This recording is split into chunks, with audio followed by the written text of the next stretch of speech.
Late May 2023, 41-year-old ex-Indian Navy officer Bocha Shankar was badly battered and bruised, starving and almost at the verge of death, locked in a dark cell for days on end in one of the high-rise towers situated in a heavily guarded compound with multiple such towers, captive not in India but in the port city of Sihanoukville in Southeast Asia's Cambodia. Until 6 years ago, 2018, Shankar was a proud soldier of his country, having dedicatedly served in the Indian Navy for 15 years. But after it ended, he returned to civilian life in his hometown of Visakhapatnam. Now a man on a different mission, he applied to numerous companies for a job, attended several job fairs for ex-servicemen, and even did a course in fire and safety drills, but was rejected either on experience, Navy and all is fine, but you don't have any experience in fire and safety. and worse, on the basis of his identity, a Raili, a scheduled caste in Andhra Pradesh. Or maybe his resume got drowned among the other 2,000 ex-servicemen who also applied for the same 10 jobs. He even gave 6 lakh rupees, $7,500 from his savings to an agency to get him a job in Poland. But the bloody broker vanished and ghosted him. And 5 years after his retirement, his life had completely turned upside down, left broke with a nagging wife. Just when he had lost all hopes, his fortunes turned. When one day, out of the blue, his relative Tirumala called from Singapore as a savior. Hey Anna, I know a company in Singapore. Dollars earning Anna. Good job, fooding, accommodation, all free. Despite having been thugged already, Shankar was desperate to grab the dollars, and yet again agreed to pay 3 lakhs upfront to the agent for this data entry job. It was only in early May 2023 when Shankar got to smile after many years. Finally, I will gift my son the toy he wants on his 10th birthday next month. At Bangkok airport, while waiting for the connecting flight, after the foreign agent gave Shankar his next flight ticket, he was left shocked to see it, as it was not to Singapore but to Cambodia. Shankar's hand shook as he called his relative in panic. Hey, Tirumala, you said the job was in Singapore, but they aren't saying. Tirumala cut him off as if he was expecting his call. Chill, Anna, chill. I'm in the Cambodian office as well. It's the same. You just come. Before he could talk any further, company agents rushed him. No time to waste. We have to catch the Cambodia flight. Your job test is already scheduled. Confused and overwhelmed, he had no other option but to fly with them to Cambodia. And in Cambodia, a greater surprise awaited him as they reached a compound with towering high-rises, where he was shocked to see machine gun-bearing armed guards in black uniforms. But once inside, Shankar was relieved to do 6 rounds of interviews for different companies, though unfortunately, not one selected him, leaving him extremely dejected again. But soon someone tapped him on his shoulder. Don't worry. You have 10 more interviews tomorrow. The next day was luckier and he was hired in one of them, and was further relieved to see some Indians there as well. Maybe things aren't so bad.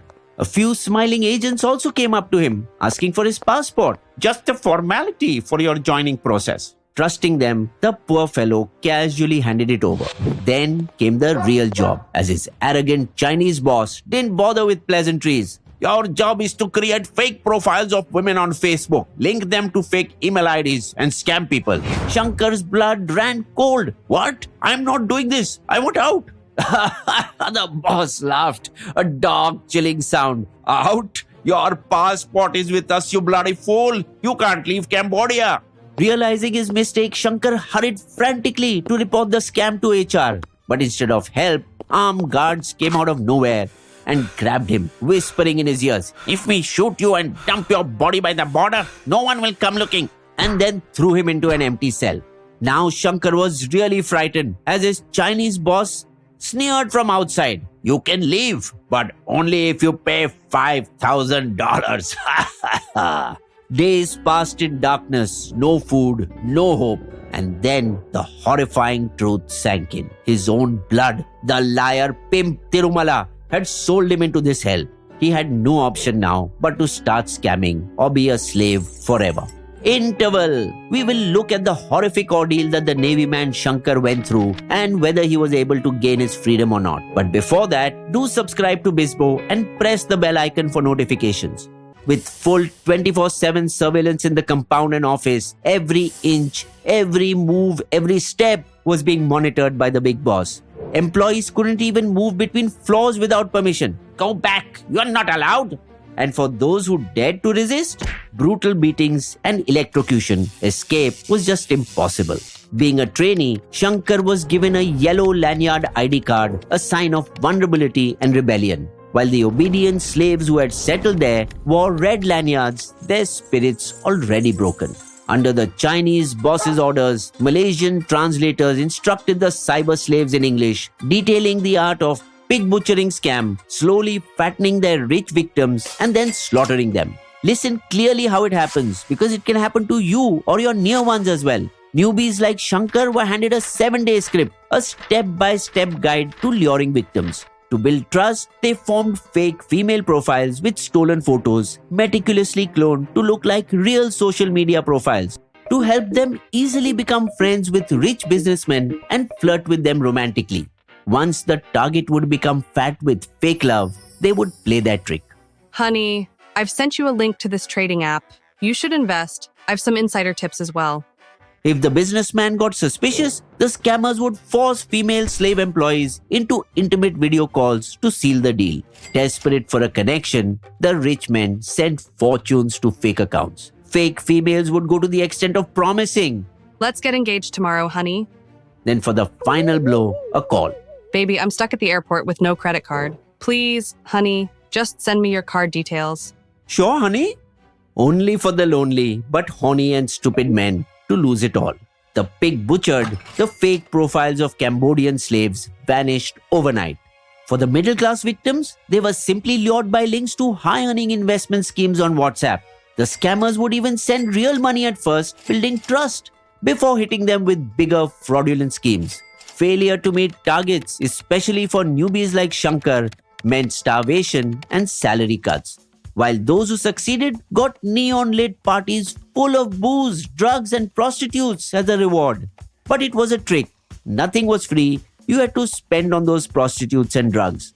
And the cash went right back into the Chinese boss's pockets. The only people who earned were pimps like Tirumala, Shankar's relative, who got $2,000 for every trafficking. So the promised escape, the $5,000, was a mirage for every employee that none could ever meet. But Shankar was an ex-Indian Navy officer after all, and knew a few tricks, and one day expertly evaded CCTV cameras and armed guards, and secretly managed to call from a mobile they were allowed to keep and contacted an Indian embassy official, though all he got was cold indifference. It's your fault. Jump the wall and come to us. Only then we can issue a one-day passport. Worse was when the Chinese boss got to know about this from his guards, who overheard Shankar. And days of brutal beatings and electric shocks followed, leaving him unconscious in a dark cell. As pain tore through him, Shankar clung to his Navy training, whispering to himself, "Bardasht karo. Wait for your time." Though a few days later, when an injured Shankar came back amongst other scammer colleagues, he learnt from a fellow slave. There is an agent from your own hometown named Rajesh, who is also a pimp. And a glimmer of hope grew in him as he texted this information back to his wife in Vishakhapatnam, who stormed Rajesh's office, banging on the door for days, desperate to get her husband back home, but didn't get any response until she threatened. I will complain to my husband's friends in the Indian Navy. Fearing that his cover might be blown, Rajesh relented and contacted his Cambodian counterparts to arrange for Shankar's release. But freedom wasn't free. Shankar's wife had to pay $4,500 to the Chinese boss via Rajesh. In May 2024, after 1 year of slavery, Shankar finally returned home to his loving wife. But he was not finished yet and confronted Rajesh face to face, who was nonchalant. "Jo karna hai, kar le. Kuch nahi hoga mujhe." And it was true, because the local police refused to even register Shankar's complaint. Yet they did get Shankar a settlement amount of 2.25 lakh from Rajesh, some portion of his lost savings back. But Shankar was furious inside. He could not sleep at night. He wanted justice. There are others still trapped in Cambodia. I have to do something. So he filed a complaint through Spandana, the public grievance cell. And soon enough, he was in front of the city's cyber cell, telling them in detail about his ordeal and everything he knew. which led to the arrest of as many as 10 agents, including Rajesh in Vishakhapatnam, but not Tirumala, who continues to enjoy his ill-begotten wealth in a foreign land, possibly Cambodia. Due to the combined efforts of the police, the NIA and Indian embassies in Southeast Asia, they rescued hundreds of cyber slaves from those scam compounds and brought them back to their respective countries. The government even offered Shankar a cash reward, but he only accepted a certificate of appreciation. I don't want money, just happy if these criminals are punished. But the main reason why he risked his life to go to Cambodia, Shankar's quest for a job to secure his livelihood, still continues. Bizbo's limerick. Lured with an offer to the promised land, he was duped and beaten with tricks underhand. But the trained Navy man overturned the criminal plan, yet he languishes on the sidelines, still no job in hand. You will also find these sources listed in our video description section.